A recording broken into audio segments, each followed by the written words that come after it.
Vaccine dictatorship. Many Lebanese refuse the COVID jab. Taking the coronavirus vaccine in Lebanon remains a personal choice despite the country documenting a surging number of daily cases.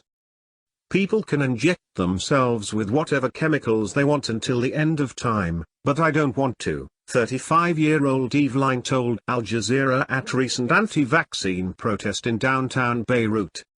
She was among hundreds in Martyrs Square protesting against a government decision that requires public sector workers to get vaccinated or take frequent PCR tests at their own expense in order to go to work. They called it a vaccine dictatorship. Lebanon since the holiday season has documented a surging number of daily COVID-19 cases, often breaking all-time records in the cash-strapped country. Taking the vaccine in Lebanon is still a personal choice. On top of that, Lebanon is struggling to vaccinate its population, even though it is not in short of supply. Many people are simply refusing to do so. As of Thursday, only about 37% of the population received 2 vaccine doses, according to the health ministry. 2/3 of the population have registered to get vaccinated so far.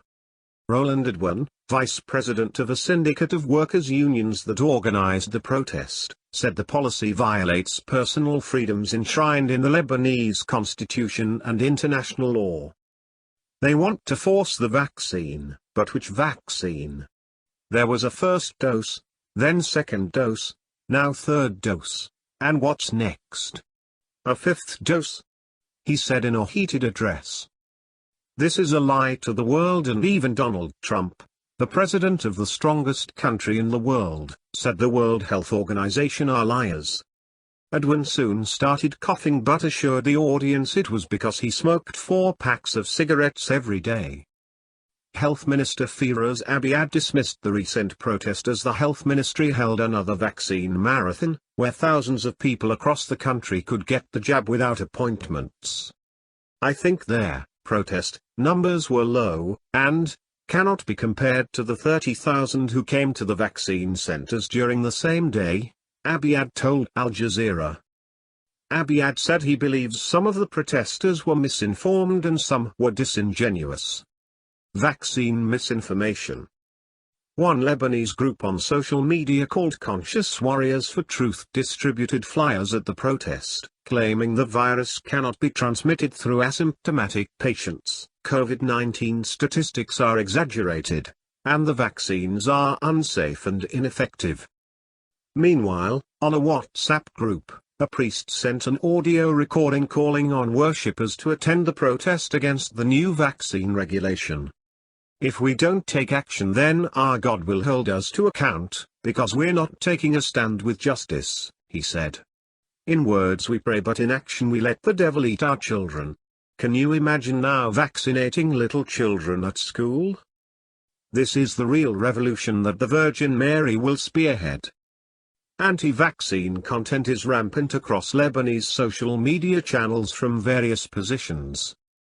Mohammed Najam, executive director of Beirut-based digital rights organization SMEX, told Al Jazeera the financial crisis in Lebanon and the lack of trust in the authorities has played a role in vaccine hesitancy and spreading misinformation. They would share lots of conspiracy theory videos, sequences with U.S. President Joe Biden, and others, he explained. It seems that most are opposing the authorities because of the financial crisis, while a handful are really pushing anti-vaccine conspiracies. The World Bank describes Lebanon's economic crisis as one of the worst since the mid-19th century. In just over 2 years, the Lebanese pound lost about 95% of its value, and the United Nations estimates that 3/4 of the population has slipped into poverty. The near-bankrupt Lebanese government has not convened since last October over political disputes. In October 2019, mass protests rocked the country, with hundreds of thousands criticizing the country's governing parties, senior financial officials, and private sector cronies who have controlled Lebanon for decades. As a result, Many have resorted to receiving their news and information through informal sources, including WhatsApp audio recordings.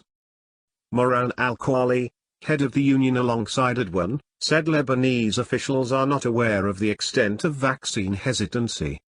3,000 teachers do not want to get vaccinated. Do you think the Lebanese government knows this? He told Al Jazeera, claiming there is a silent majority of people who oppose the vaccine and vaccine mandates. This is a group of people who are disenfranchised and oppressed, their voices are silenced. Al-Khwali is vaccinated but said he believes it does not affect whether one can catch or transmit COVID-19. So in the end it's about how bad your symptoms are, and it's therefore a personal choice, he concluded. However, research has shown the vaccine reduces to varying extent the ability to catch and infect others with the virus, which lawmaker Assam Araji reiterated to Al Jazeera. They are free to express themselves, and it's their right to express whatever opinion they want, said Araji, who also heads the Parliamentary Health Committee. But they cannot transmit diseases just because they don't want to get vaccinated, wear a mask, or take other measures. You're now harming other people. Some medical experts have told Al Jazeera that Lebanon's COVID-19 response strategy has been arbitrary, focusing on reducing numbers, without any long-term containment or reduction strategy.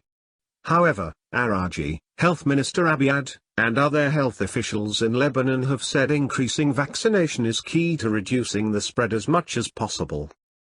This past week, Lebanon opened a UAE-funded emergency COVID-19 field center in downtown Beirut, and Denmark donated 429,000 Moderna vaccine doses to the health ministry so children between 5 and 11 years old can start registering to take their first jabs.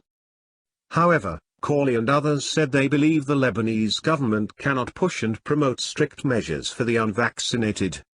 If the Lebanese government does not turn back against its health dictatorship policy, then there will be civil disobedience among thousands of people across Lebanon's sectors, said Khwali.